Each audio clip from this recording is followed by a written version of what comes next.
இது 1400 வருடங்களுக்கு முன்பாக இறங்கிய இறை தூதர் முஹம்மது நபி ஸல்லல்லாஹு அலைஹி வஸல்லம் அவர்கள் மீது ஒரு புத்தகம், உலகம் முழுவதும் இருக்கக்கூடிய ஒரு மிகப்பெரிய ஒரு அற்புதம். மறுமை நாள் இந்த உலகம் அழியும் வரை நிகழ்ந்து கொண்டிருக்கக்கூடிய, இது உயிரோடு இருக்கக்கூடிய அல்லாஹுடைய வார்த்தை. இந்த புத்தகத்தில் பல அற்புதங்கள் இருக்கிறது. அதை நாங்கள் படித்தாலும் நமக்கு தெரியும், அதை நாங்கள் மற்றவர்களுக்கு சொல்லிக் கொடுத்தாலும் நமக்கு தெரியும். இப்போ அந்தந்த விஷயங்கள் என்னென்ன, குர்ஆன் விஞ்ஞான இன்னைக்கு இருக்கக்கூடிய விஞ்ஞானம் இந்த குர்ஆனை எப்படி உண்மைப்படுத்துகிறது என்று பார்ப்போம். முதலாவது ஆரம்பத்திலிருந்து தொடர்ச்சியாக இன்று இன்ஷா அல்லாஹ் பார்ப்போம். இது அப்படியே பாட்டாக கூட இன்ஷா அல்லாஹ் வரும். முதலாவது சூரத்துல் பக்ரா 2வது அத்தியாயத்தில் அல்லாஹ் சுப்ஹானஹு வ தஆலா ஆரம்ப 15 வசனத்துக்கிட்ட அல்லாஹ் சொல்லுகின்ற வார்த்தை, அல்லாஹ் இந்த இறை நிராகரிப்பாளர்கள், அல்லாஹ்வை மறுக்கக்கூடிய அந்த மக்களுடைய உதாரணங்களை அல்லாஹ் எப்படி சொல்லுகின்றான். அவர்களுக்கு ஒரு வானத்திலிருந்து ஒரு ஒளி வரும். அந்த ஒளி எப்படி இருக்கும் என்று சொன்னால், மிகவும் மின்னலாக, மிகவும் ஒரு பயங்கரமாக சத்தத்தோடு, ஒரு இடியோடு இருக்கும்.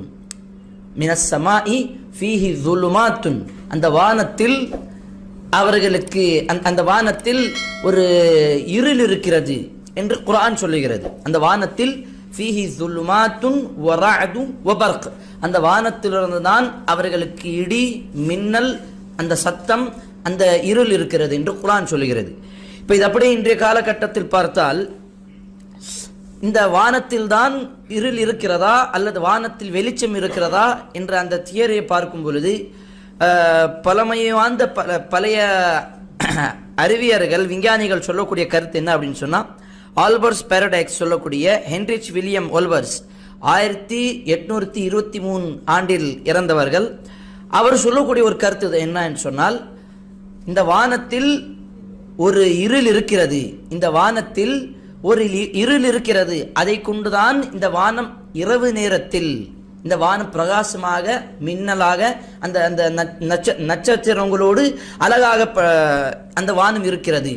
அப்போ அவருடைய ஒரு தியரி மட்டும் இல்லாமல், இன்னும் அதை தொடர்ந்து ஜோஹன்னஸ் கேல்பியர் சொல்லக்கூடிய, இவர் ஆல்பர்ட்ஸுக்கு முன்னாடி பிறந்தவர், ஆனால் இவரும் அதே கருத்தை தான் சொல்லுகின்றார். என்ன அப்படின்னு சொன்னா, இந்த வானத்துக்கு மேல, இந்த வானத்தில் ஒரு இருள் இருக்கிறது. அந்த காலத்தில் வாழ்ந்த ஒரு அறிவியல் இல்லாத, ஒரு டெக்னாலஜி வளராத, ஒரு விஞ்ஞானம் இல்லாத ஒரு காலகட்டத்தில் ஒரு குர்ஆனுடைய வசனம் இறக்கிறது என்று சொன்னால், மக்கள் அதை வெறும் படிப்பதற்காக மட்டுமல்ல, அதை பார்த்து பல மக்கள் அதை ஆச்சரியப்பட்டார்கள். இப்படியெல்லாம் இருக்கிறதா? அப்ப அந்த குர்ஆன் சொல்லுகிறது வானத்தில் இருள் இருக்கிறது. அது அந்த சம்பந்தமாக ஒவ்வொரு வசனம்